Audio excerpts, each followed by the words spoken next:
आज इस परिचर्चा का उद्देश्य राज्य में जिस तरीके से आत्महत्या की घटनाएं घटित हो रही थी और निरंतरता लगातार बनी हुई है। सुशील भाई, सबसे पहले तो शुक्रिया और सभी साथियों का अभिवादन कि जो प्रदेश की जो स्थिति है और स्पेशली जो आत्महत्याएं जो यहाँ पर जो अवसादग्रस्त जो लोग हैं वो कर रहे हैं, उस पर ये इस परिचर्चा के लिए आपने जो है समय निकाला और इस परिचर्चा में भागीदारी के लिए आपने कहा। सबसे पहले तो मैं इसके लिए आपका धन्यवाद करता हूँ। इसके बाद क्या है कि सबसे पहली चीज ये हो गई कि जब महासंकट का जब ये अनाउंस हुआ और देश भर में लॉकडाउन की बात हुई और शुरू में पिक्चर जब समझ में नहीं आई तो धीरे धीरे करके जैसे पिक्चर समझ में आने लगी और उसके बाद ये लगा कि भाई कि महामारी से कम लोग मरेंगे और भूख से ज्यादा लोग मरेंगे। जैसे जैसे ये बात समझ में आने लगी तो हमने सरकार के सामने पे समझते हैं कि भाई कि सरकार पे एक लोड है, नहीं समझ में आ रहा है क्या करना है क्या नहीं, सलाहकार भी अपनी अन्य चीजों में मगन है। तो उसके बावजूद हमें लगा कि भाई कि एक जो जागरूक नागरिक होने के नाते, एक्टिविस्ट होने के नाते हम लोगों ने अपना फर्ज निभाया और हमने जो है सरकार को एक बार नहीं, दो बार नहीं, लगभग 5-5, 6-6 बार हमने और अलग अलग मंचों से हमने सरकार को सुझाव दिए। उन सुझाव में सबसे पहला सुझाव ये था कि भाई कि जितने भी लोग वापस आ रहे हैं, जितने भी दिहाड़ी मजदूर हैं, जितने भी जो है जो आंगनबाड़ी, आशा वगैरह जितने भी वर्कर्स हैं, वो सेलाकुई में, हरिद्वार में, उधम सिंह नगर जहां पर भी हैं, पहाड़ में हैं हमारे, उन सारे लोगों को सबसे पहले जब तक ये महामारी का संकट नहीं टलता है तब तक सबसे पहले उनको राशन मुहैया कराया जाए, पहली बात। दूसरा ये रहा कि जो लोग इनकम टैक्स के स्लैब में नहीं आते हैं उन लोगों को हमने ये कहा था कि 7,500 रुपए पर मंथ उनको तब तक दिया जाए जब तक ये जो है लॉकडाउन का और ये महामारी का संकट पूरी तरीके से खत्म नहीं हो जाता है और लोगों की जिंदगी वापस उसमें नहीं आ जाती, पटरी पर नहीं आ जाती है। तब तक जो भी इनकम टैक्स स्लैब से नीचे जो भी परिवार है उन सारे परिवारों को जो है तब तक 7,500 रुपए पर मंथ उनको आर्थिक सहायता दी जाए। सरकार ने ना वो बात मानी, सरकार ने ना राशन मुहैया कराने का काम किया। परिणाम आपके सामने पे है। लोगों ने बैंकों से किस्त ले रखी है, बैंक वाले तंग कर रहे हैं। लोगों के बच्चे जो है स्कूल से ऑनलाइन उनकी क्लासेस चल रही हैं, बच्चों की फीस के लिए जो है स्कूल वाले तंग कर रहे हैं। लोग किराए पे रहते हैं, मकान मालिक तंग कर रहे हैं। लोगों ने कर्जा ले रखा है, हाउस लोन से लेकर तमाम चीज, बैंक वाले अलग से तंग कर रहे हैं। अब इस सब चीज में आदमी का जो दवाई का खर्चा है, जो अन्य खर्चे हैं, वो तो यथावत बने हुए हैं। अब वो जब यथावत बने हुए हैं तो आदमी कहीं ना कहीं कैसे अपना जीवन यापन करेगा, उसे ये पता नहीं है कि कल कैसे चलेगा, परसों कैसे चलेगा, और इस वजह से वो निरंतर अवसाद में आता जा रहा है। अब ये सारी चीजें कि भाई कि पिछले क्या कमियां रह गई और उन कमियों पे हम चर्चा करेंगे तो बेहतर है कि उससे कुछ होना जाना नहीं है। जो लोग सुसाइड कर चुके हैं वो वापस नहीं लौटेंगे। हम सरकार की आलोचना भी नहीं इसमें कर रहे हैं, मगर सरकार से ये आग्रह करना चाहते हैं कि सरकार जो भी इनकम टैक्स स्लैब से नीचे लोग हैं उनको 7,500 रुपए कम से कम, उनको 7,500 रुपए पर मंथ तब तक देना सुनिश्चित करे जब तक वो उनकी लोगों की जो है, जब इस महामारी से लोगों की जिंदगी पटरी पर नहीं आ जाती है तब तक सरकार उनको राशन मुहैया कराए। तब तक सरकार बैंकों को, स्कूलों को, जिन लोगों ने जो है पेमेंट लेना है, चाहे वो निजी वो है, निजी रूप से किसी ने जो है लोन ले रखा है या मकान मालिकों को, उन लोगों को स्ट्रिक्टली वो कर दें कि जिन लोगों के पास इनकम के साधन नहीं है उन लोगों से ना किराया लिया जाए, ना बैंक की किस्त ली जाए, उन लोगों को राशन मुहैया कराया जाए और उन लोगों को कम से कम 7,500 रुपए पर मंथ दिया जाए। तो ये जो आत्महत्याएं हो रही हैं, जो अवसाद में लोग जा रहे हैं, उनका जीवन जो है कहीं ना कहीं उनका जीवन, उनको एक विश्वास आएगा कि सरकार हमारे साथ खड़ी है। ये सरकार, मतलब इसके साथ साथ में आलोचना करने के लिए भी मजबूर है कि ये सरकार खनन, लकड़ी, बजरी, रेता और जो शराब वगैरह इन सब चीजों से अपना ध्यान हटाकर जनता की तरफ ध्यान लगाए। ये गुजारिश मैं जो है प्रदेश की त्रिवेंद्र सरकार से करना चाहता हूं और इस फासिस्ट जो रवैया जो सरकार अपना रही है उस फासिस्ट रवैये से जनता को राहत देने की मैं अपील करता हूं। बहुत बेहतर। तक परिवार की बात है तो देखिए परिवार का हमारे यहाँ पे ज्यादातर क्या है कि परिवार के एक या दो सदस्य ऐसे होते हैं जो कमाई करने वाले होते हैं, और चाहे रोजगार के माध्यम से हो, चाहे व्यापार के माध्यम से हो, चाहे मतलब स्वरोजगार हो चाहे रोजगार हो। एक या दो शख्स ऐसे होते हैं जिनके ऊपर पूरा का पूरा परिवार का भरण पोषण टिका हुआ है। एग्रीकल्चर हमारे यहाँ पे नहीं है। मतलब जो घरेलू जो संसाधन है कि भाई कि हमारे यहाँ पर जो अगर माना हम लोग इधर वाले जो बेल्ट देख लें, अपना पौड़ी टीरी चमोली वाला जो बेल्ट देख लें, तो यहाँ पर और ये रवाई वाला क्षेत्र अगर छोड़ के कि जहां पर उनका जो लोकल लेवल पर भी जो है उनकी जो घरेलू कृषि है वो कुछ ना कुछ चाहे फलों के माध्यम से, चाहे जो है दाल दाल हो गई, सब्जी हो गई, तो वो भी उनके जीवन यापन में वो भी एक सहारा होती है। तो मगर हमारा जो ये वाली बेल्ट है, जो जिनके पास जमीन नहीं है, कृषि जमीन नहीं है, या जिनके पास बागवानी नहीं है, बगीचे नहीं है, तो उनके पास दूसरा कोई विकल्प नहीं है जो रोजगार का अगर माना जो है जो रोजगार पे लगा हुआ है, अगर वही बेरोजगार हो गया, चाहे उसका बिजनेस है चाहे जो है वो रोजगार पे है, तो परिवार तो पूरा का पूरा उसी पे डिपेंड है। और जब परिवार जी। पूरा उस पर डिपेंड है और वही कुछ नहीं कर पा रहा है, वही जो है आय के उसके पास ही कोई संसाधन नहीं है, तो परिवार तो उसकी कोई मदद कर नहीं पाएगा कि हाँ भाई कि जो परिवार आश्वासन के अलावा और क्या दे सकता है। मगर वो जिसके ऊपर कमाई का प्रेशर है वो ये सोचते हुए कि भाई कि वो उस प्रेशर को कैसे जो है खत्म करे, वो परिवार की आय का साधन कैसे बना रहे, अंततः उसका जो प्रेशर है, जो आय के संसाधनों का अभाव जो है वो प्रेशर उसको बढ़ता ही चला जाता है और बढ़ता ही चला जाता है। अंततः वो जो है इस प्रकार के डिसीजन ले लेता है। सरकार को चाहिए था कि जब तक जो है ये जो स्वरोजगार डेवलप करने की जो प्रोसेस है, जो रोजगारों की बात है, जैसे अभी एक तो क्या हो गया है कि भाई कि पिछले 6 सालों में वो चाहे केंद्र की सरकार हो या भाजपा की राज्य की सरकारें हों, तो सरकारें झूठ तो खैर कांग्रेस के और अन्य सरकारें भी बोलती ही हैं, मगर यहाँ अगर 6 साल में जो है भाजपा की सरकारों को देख लें, वो केंद्र में भी और राज्यों में भी, वो सिर्फ और सिर्फ जो है जुमलेबाजी पर ही जो उनका मेन फोकस रहता है। अभी मुख्यमंत्री जी कह रहे हैं कि भाई कि 1 साल पहले, जैसा भी शंकर भाई ने भी कहा कि भाई कि 1 साल पहले उन्होंने कहा कि भाई कि -1% बेरोजगारी है। भाई बेरोजगारी या तो नहीं है या फिर कुछ परसेंट है ना। जिस समय उन्होंने ये कहा कि भाई कि -1% बेरोजगारी है, तब जो है एम्प्लॉयमेंट में 10 लाख बेरोजगारों का जो है वहां पर रजिस्ट्रेशन हो रखा है, जिनका रजिस्ट्रेशन हो रखा है। तो वो 10 लाख, उन 10 लाख को जो है मुख्यमंत्री जी ने कहां रोजगार दे दिया, एक बात। दूसरी बात, अब सरकार कह रही है कि कोरोना काल में जो है सरकार ने 7,85,000 लोगों को जो सरकार ने रोजगार दिया है, वो रोजगार जो है जो वो -1% रह गए थे उनमें से दिया, या जो 10 लाख लोग जो रजिस्ट्रेशन करा चुके थे उनमें से दिया, या जो 5 से 7 लाख लोगों जो लोग जो है दिल्ली, बॉम्बे, चंडीगढ़, गाजियाबाद, गुड़गांव वगैरह जो यहाँ के लोग गए थे होटलों में, फैक्ट्रियों में और तमाम अन्य जगहों पे, वो लोग जो लौटे हैं या उनको रोजगार दिया, उसका कोई वो नहीं, स्पष्ट आंकड़ा नहीं। तो ये कहने के लिए हम मजबूर हो रहे हैं कि ये सरकार, चाहे राज्य की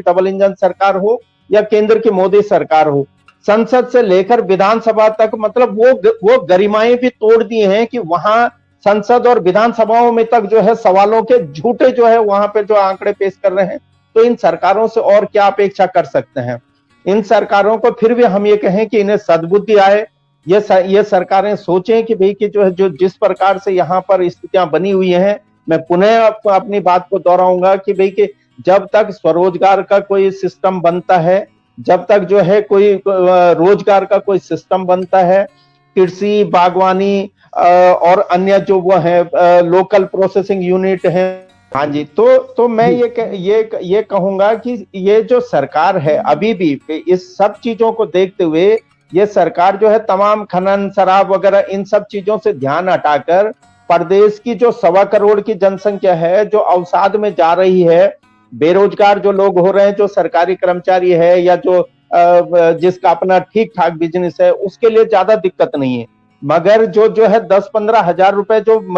मासिक इनकम करने वाला व्यक्ति था, उसके सामने पे सच में बहुत बड़ा चैलेंज आ रखा है। तो ये इस सरकार से यही अपेक्षा रहेगी कि ये सरकार इस समय, मतलब मैं ये समझता हूं कि अगर ये सरकार थोड़ा सा भी जनता के प्रति जो है पीड़ा रखती है, थोड़ा सा भी जो है ये जो फासिस्ट जो इसका चरित्र है, उस चरित्र को थोड़ा सा भी अगर किनारे करना चाहती है और जनता की पीड़ा समझती है, तो इस सरकार से ये आग्रह है कि ये सरकार तत्काल जो मकान मालिक हैं, जो बैंकर्स हैं, बैंकर हैं, बैंक वाले हैं, जो स्कूल वाले हैं, उन सभी लोगों से जो है तत्काल उन लोगों से ये कहे कि भाई कि उनका जो जब तक जो है कोरोना महासंकट पूरी तरीके से खत्म नहीं हो जाता है, तब तक जो है वो एक भी पैसा जो है वो ना करें, चार्ज ना करें। दूसरा, जो भी लोग इनकम टैक्स स्लैब से नीचे हैं, जिनके पास जो है इनकम का कोई जरिया नहीं है, उन सब लोगों को 7,500 रुपए मंथली जो है उनको पे करे।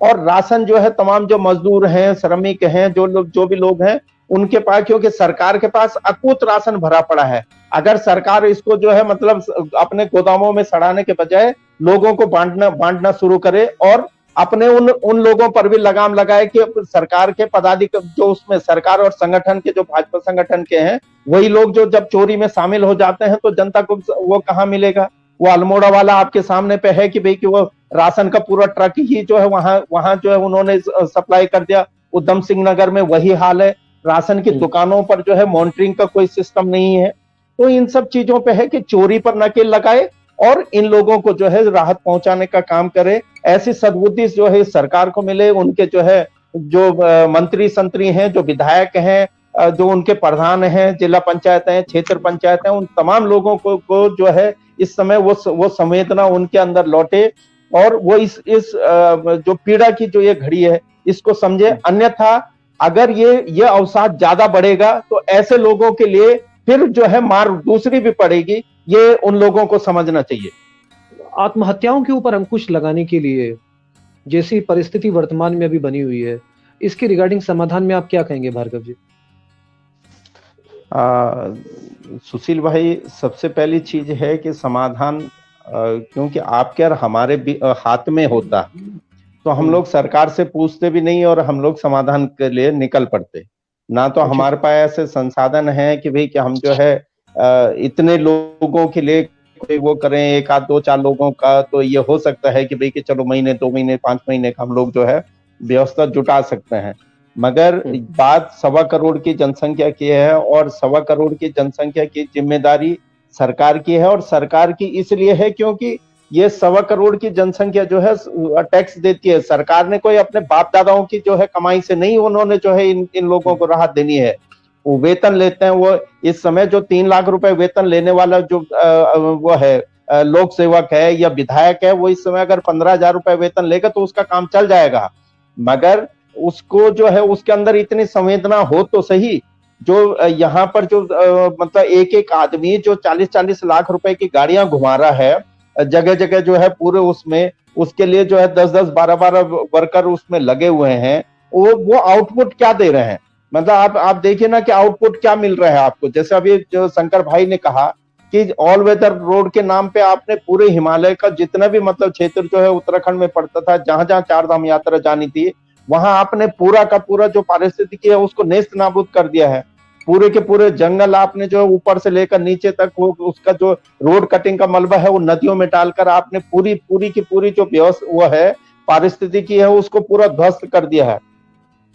नदियां हैं, आप अगर अभी मैं 4 दिन पहले जो मसूरी के नीचे केम्प्टी के उधर की तरफ गया, अगर आपको इस प्रदेश में कहीं दिखेगा तो आपको ये दिखेगा कि सरकार ने स्कूल और हॉस्पिटलों की जगह शराब फैक्ट्रियां खोली हैं और जो है खनन के जो है इन्होंने क्रेशर लगाए हैं। इन्होंने जो है जो अगर कहीं किया है तो रोडों की कटिंग करवाई है और उन रोडों की कटिंग उसमें वैज्ञानिक कोई जो है उसमें विधि का नहीं उन्होंने जो है अपनाया है। तो इस सरकार को ये चाहिए कि इन लोगों ने अगर ये अकूत संपत्ति भी करा लें,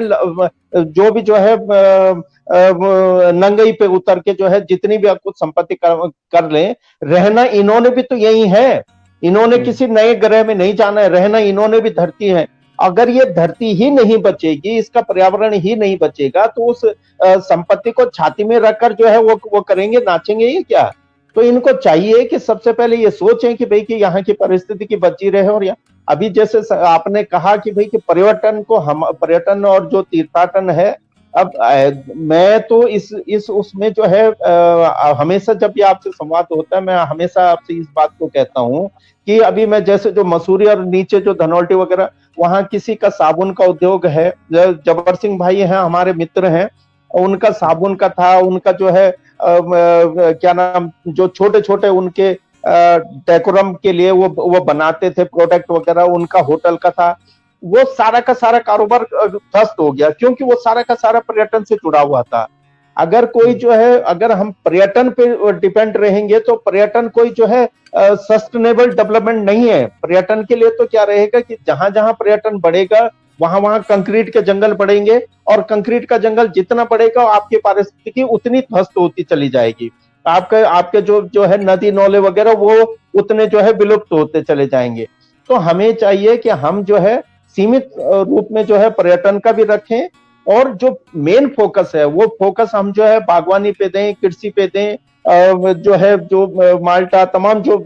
चीजें हैं कुटीर उद्योगों पे दें। हमारे यहाँ बांस से लेकर तमाम रेसे वगैरह जो होते हैं, उनसे क्या क्या जो है प्रोडक्ट तैयार हो सकते हैं उस पे दें। जो हरसिल, जोशीमठ और ये इन जगहों पे जो है पिथौरागढ़, जिन बेल्टों पे जो है सेब होता है, जिन बेल्टों में आलू होता है, उनसे संबंधित यूनिट, हम प्रोसेसिंग यूनिट वहां लगाएं, ताकि जो है किसानों को नुकसान ना हो। जहां पर जो है उनको, उनके लिए जो है कोल्ड स्टोर की जरूरत है, वहां कोल्ड स्टोर दें। किसानों को जो है अपने गांव में ही जो है उनका उत्पादन अपने गांव में ही बिक जाए, और उसको जो है उचित मूल्य मिल जाए, उसको जो है प्रोत्साहित करने के लिए जो है उसमें काम करें। मगर ये सारी की सारी चीजें जो है एक व्यवस्थित तरीके से है, इसके लिए एक टाइम भी लगेगा। इमीडिएट फिर से मैं वही पुनः यही दोहराऊंगा कि सरकार को चाहिए कि भाई कि कोई भी लोग अवसाद में ना आए, जिन्होंने बैंकों से लोन ले रखा है, जिनकी नौकरियां छूट गई, होटलों में थे या कहीं थे, जिनके रोजगार जो है अभी ठप पड़े हुए हैं, उन सभी लोगों के लिए सरकार ये कम से कम आश्वासन दे दे कि भाई, और आश्वासन नहीं बल्कि इसका जियो जारी कर दे कि भाई कि किसी का भी जो है वो फीस नहीं कोई जो है स्कूल चार्ज करेगा, और स्कूल वालों से भी बात कर लें। इंटरनेट की क्या पोजीशन है, देहरादून की राजधानी में हम लोग बैठे हुए हैं, विधानसभा से 2 किलोमीटर के दायरे में मैं बैठा हूँ। 1 घंटे के प्रोग्राम में जब हमारा जो है 5 बार 10 बार कनेक्टिविटी टूट गई है, तो जो 40-40, 50-50 बच्चे जो ऑनलाइन क्लास में एक क्लास में पढ़ते हैं, उनका क्या आलम होगा, ये आप इसी से जो है आप भली भांति जान सकते हैं। तो वो जो स्कूलों की नकली शिक्षा है, उस शिक्षा पर विराम लगे, और ये जो फीस की जो लूट है उसके लिए सरकार उस पर काम करे। स्कूल वैन वाले हैं, स्कूल के बस के जो ड्राइवर हैं, जो रेडी ठेली वाले हैं, वो तमाम लोग जिनके जो है रोजगार छिन गए हैं, होटलों में काम करने वाले, अन्य जो प्राइवेट में जो बाहर से जो लोग आए हैं, उन सब के लिए स्टेबिलिटी बनाने के लिए सरकार लोन ले, कुछ करे, जो भी करती है। ठीक, सरकार वैसे भी जो है 60,000 के करोड़ में जो है ये प्रदेश डूबा हुआ है। जहां 60,000 करोड़ रुपए के कर्ज में डूबा है, 200-500 करोड़ रुपए और सही, मगर उन सभी लोगों के जो है जीवन से बड़ा जो है वो कर्जा नहीं है। तो उन सभी लोगों का जीवन बचा रहे, उन लोगों का जो हौसला है वो ना टूटे, उसके लिए ये सरकार इमीडिएट ये करे कि भाई कि उनके लिए राशन के जो है वो गोदामों पे मुंह खोल दे। और दूसरा जो है उनको 7,500 रुपए जो हम लोग बार बार डिमांड कर रहे हैं कि 7,500 रुपए उनको वो जो है जब तक कोरोना का संकट नहीं टला तब तक उनको दे। और सरकार जो अपनी बुनियादी जो स्कूल और जो स्वास्थ्य सेवाएं हैं, उन स्वास्थ्य बजाय निजीकरण में जाने के, क्योंकि इस सरकार को तो यह है कि निजीकरण हो जाए सब चीज का, वहां अपनी पत्ती सेटिंग हो जाए, उसके बाद जनता जाए भाड़ में। जहां जिसका 10 रुपए का खर्चा होना, उसका 200 रुपए का खर्चा होगा, तो वो त्रिवेंद्र रावत का या नरेंद्र मोदी का नहीं होगा, वो भार्गव चंदोला का या सुशील का होगा। तो इन सब चीजों पे रोक लगाने के लिए उस निजीकरण की भी जो है खिलाफत जो है जनता को करनी होगी। और मैं नहीं समझता हूं जनता तो, क्योंकि इस देश की जो जनता है वो अंध राष्ट्रवाद में, अंधभक्ति में इतनी ज्यादा मगन है कि भाई कि उसको अभी इसके परिणाम उसको नजर नहीं आ रहे हैं। मगर जब उसके परिणाम उसको नजर आ जाएंगे तो वही पब्लिक जो है सड़कों में उतरकर जो है वही फिर इनके खाल उधेड़ने का काम भी करेगी। तो इन लोगों को चाहिए कि वो खाल उधेड़ने की नौबत इनकी ना आए और ये जनता के प्रति संवेदनशील हो, ऐसी मैं अपेक्षा बहुत रखता हूँ। जिंदाबाद। बहुत